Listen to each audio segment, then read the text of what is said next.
Hello everybody, this is Word here, and I'm going to be bringing you a PvZ ladder game in the leftermost portion of Antigua Shipyard. Playing as the Blue Protoss, we have Infinity 7's TTF, and his opponent is goswser, the red Zerg here in the right portion, who was recently picked up by Millennium. So congratulations to goswser and Millennium.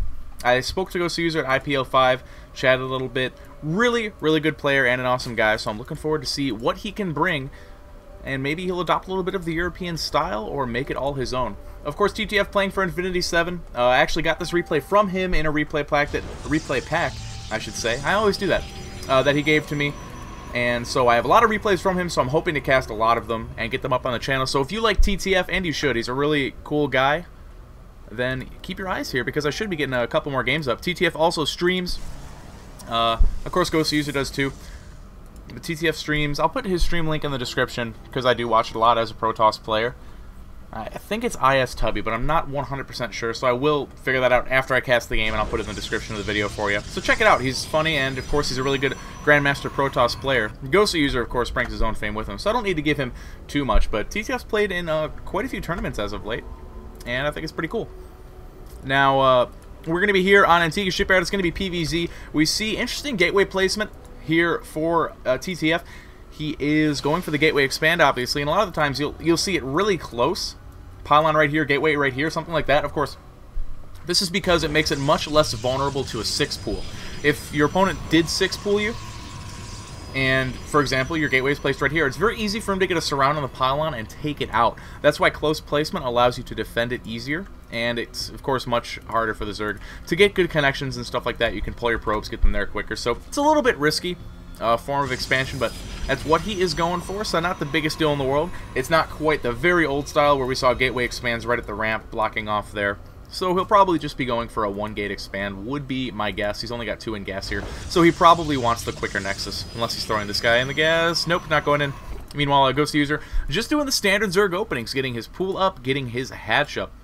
Now, guys, of course, if you haven't heard by now, then I'm telling you again, I am moving to a new YouTube channel. This game will be on both of my channels, but if you're watching it on Wordcast, please hop over and subscribe to Wordcast SC2. That is going to be the new channel, and that's where all the content will be very soon once that 15-minute upload thing has kicked in. So I can upload videos longer than 15 minutes. So hop over there, that's where it'll all be. Don't want to harp on it too much. We see goswser is going to be coming in and scouting TTF with his Overlord from the north. So he's not going to be aware that it's not a Forge Fast expansion until just a little bit later, but it will be in time to not lay down the third hatchery. In fact, we see he is opening gas immediately, as a matter of fact.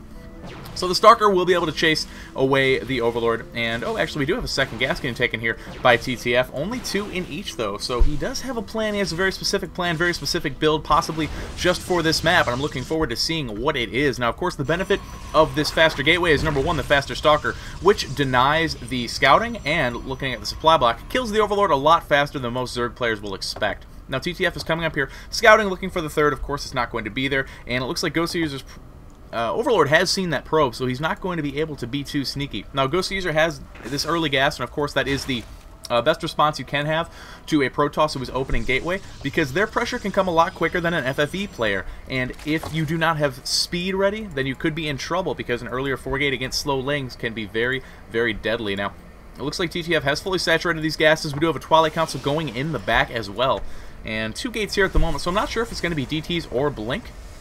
But I am going to... I'm not sure how I feel about it. Nothing is really tipping me off. I feel like it's going to be Blink. Nah, he's saving up for 2. It looks like the timing is actually going to be Dark Templar, so, you know, 50-50 chance. But he's got a heavy Stalker count. Oh, it really could be either way. I'm thinking Blink.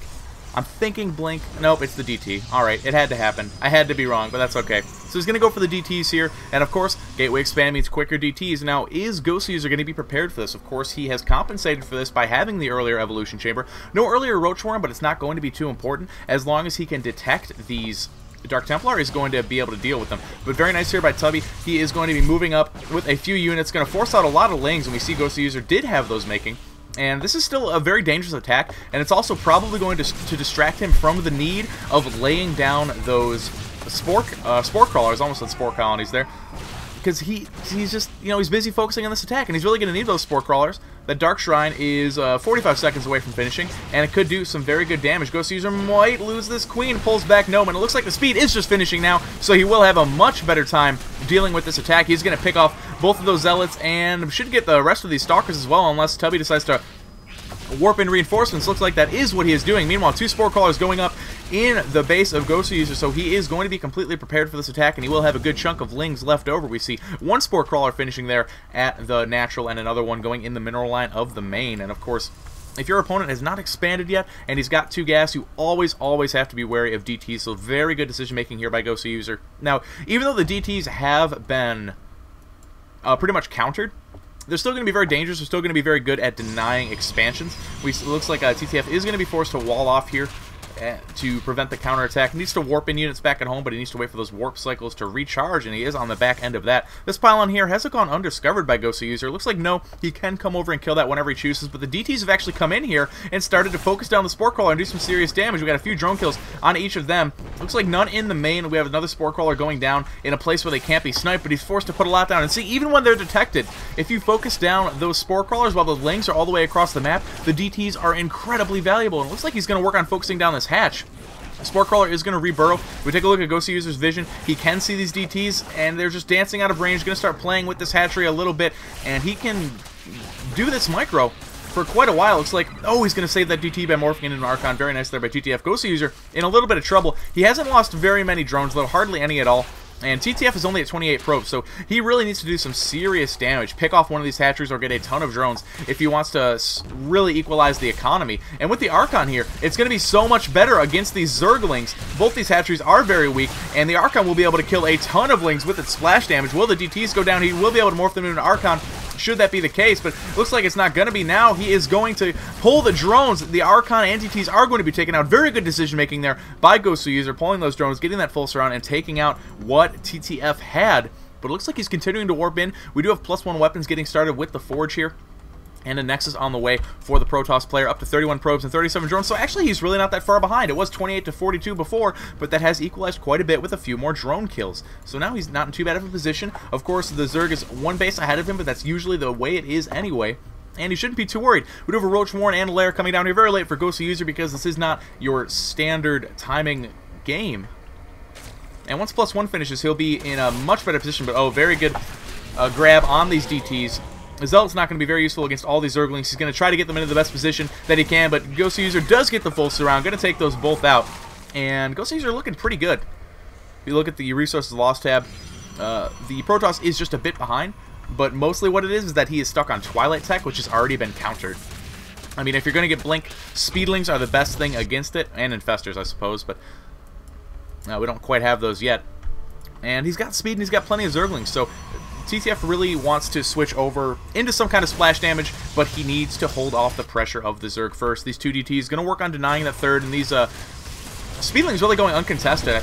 I'm not sure if the cannon can hit all of them. I think it can, but this Nexus is really getting focused down. These Lings don't have Adrenaline, but they're still pretty dangerous. He's going to warp in a couple Zealots to try to deal with these. No, the cannon actually can't hit all of them. Will the Zerglings get this Nexus? I don't think so. Is +1 done? No, just inches from being done, but there's only a few Lings left. The Nexus will survive, but it's only going to take 1 more run by for goswser to be able to finish this off, and it looks like that is exactly what he has in mind. A ton of Zerglings making their way across the map, and will TTF be able to save this Nexus? He only has 2 force fields, 3 with this warping out, and the sentries have been caught out. He's going to force field around the Nexus, try to save it as much as he can, but will he be able to? No, it looks like the Nexus is going to go down. goswser going to focus that just after it completes.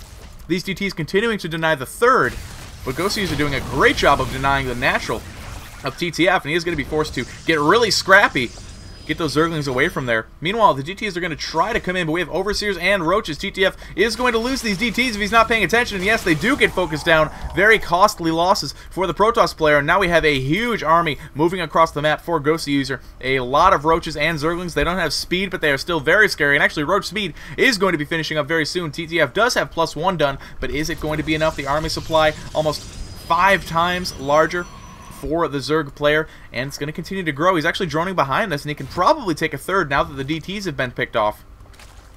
But right now he's going to focus on doing his damage. We have the Robo and the Nexus coming down here for TTF, but can he hold? He needs to get up on that ramp and force field these units away if he wants to have a chance. I'm just not sure. There's a good engagement here for the Protoss player, and it looks like goswser is going to be coming in. He force fields away, but it ends up trapping a sentry on the outside. The Zerglings are getting good contact here, but TTF is pulling back, but there's a lot of roaches with roach speed done, and an overseer here to make sure no DTs will have a feast on roach blood today.